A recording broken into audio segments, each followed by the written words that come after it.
चलिए स्टार्ट करते हैं। मुहावरा और लोकोक्तियों में अंतर। आपको दो कॉलम बनाना है ऐसे, ठीक ना। फिर यहाँ पास नंबर पहला डालना है। पहला क्या है, मुहावरा एक वाक्यांश होता है, यानी मुहावरा एक कैसा होता है, वाक्यांश होता है। लेकिन लोकोक्ति पूर्ण वाक्य होता है। वाक्यांश यानी मुहावरा जब हम लिखते हैं तो बिना वाक्य के, यानी बिना एक पैराग्राफ के हम नहीं लिख सकते हैं। लेकिन लोकोक्ति जो होती है वे पूर्ण वाक्य होता है, यानी एक तरीके से पूर्ण वाक्य होता है। जैसे एक मैं आपको उदाहरण के तौर पर बता रहा हूं। जैसे मुहावरा देख लेते हैं, मुहावरे का उदाहरण देख लेते हैं।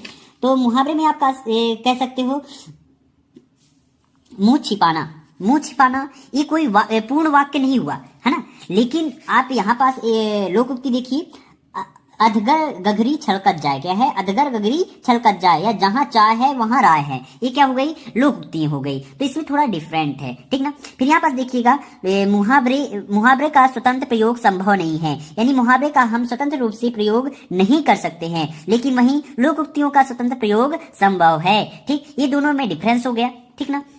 फिर तीसरा अंतर यहाँ पास देखते हैं, इसका क्षेत्रीय सीमित होता है, यानी जो मुहावरा है उसका एक क्षेत्र में ही प्रयोग किया जा सकता है। लेकिन जो लोकोक्तियां होती हैं उसे इसका क्षेत्रीय विस्तार होता है। क्या होता है, इसका क्षेत्रीय विस्तार होता है, यानी क्षेत्र के बाहर भी इसको बोला जा सकता है, ठीक। फिर यहाँ पास अब देखिएगा अगला चौथा नंबर क्या है, बिना वाक्य के प्रयोग से मुहावरे का अर्थ प्रकट नहीं होता है, यानी बिना वाक्य का प्रयोग करके आप मुहावरे का अर्थ नहीं प्रकट कर सकते हो, नहीं बता सकते हो, है ना। लेकिन वहीं लोकोक्तियों का प्रयोग बिना वाक्य के भी संभव है, यानी बिना वाक्य का भी हम लोकोक्तियों का प्रयोग कर सकते हैं, ठीक। ये सबसे बड़ा डिफरेंस है। फिर यहाँ पास देखिएगा, इसका आकार छोटा होता है। किसका आकार छोटा होता है, मुहावरे का आकार छोटा होता है, जबकि लोकोक्तियों का आकार बड़ा होता है, किससे, मुहावरा की अपेक्षा। जैसे मैंने यहाँ पास बताया था 9 2 11 होना, ये आपका मुहावरा हो गया। वहीं अधगर गगरी छलकत जाए, ये आपका लोकोक्तियां हो गई। तो इस प्रकार से यहाँ पास मैंने आपको अंतर बता दिया है। आप उदाहरण में भी आप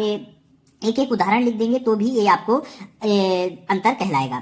और इसमें और अंतर लिखना है तो आप मुहावरे में लिख सकते हैं कि मुहावरे केवल गद्यात्मक होते हैं। कैसे होते हैं, गद्यात्मक होते हैं, यानी गद्य में प्रयोग किए जाते हैं। लेकिन लोकोक्तियां जो होती हैं ये गद्यात्मक एवं पद्यात्मक दोनों होते हैं, यानी गद्य में भी प्रयोग किए जा सकते हैं और पद्य में भी प्रयोग किए जा सकते हैं। और एक और अंतर है, आप लिख लीजिएगा, मुहावरे में ना अनिवार्य रूप से जुड़ा रहता है। क्या है, ना अनिवार्य रूप से जुड़ा रहता है, जबकि लोकोक्तियों में इसके अंत में ना होना अनिवार्य नहीं है। क्या है, इसके अंत में ना होना अनिवार्य नहीं है, ठीक ना।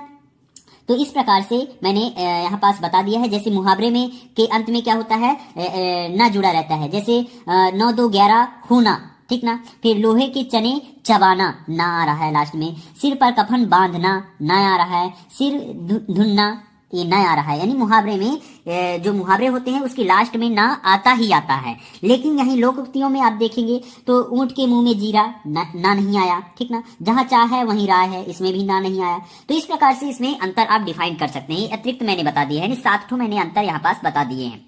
तो इस प्रकार से आप लिख लीजिएगा। और वीडियो अच्छा लगा हो तो वीडियो को ज्यादा से ज्यादा शेयर करो और चैनल को सब्सक्राइब कर लो, क्योंकि ऐसे वीडियो मैं लाता रहता हूँ और वेरी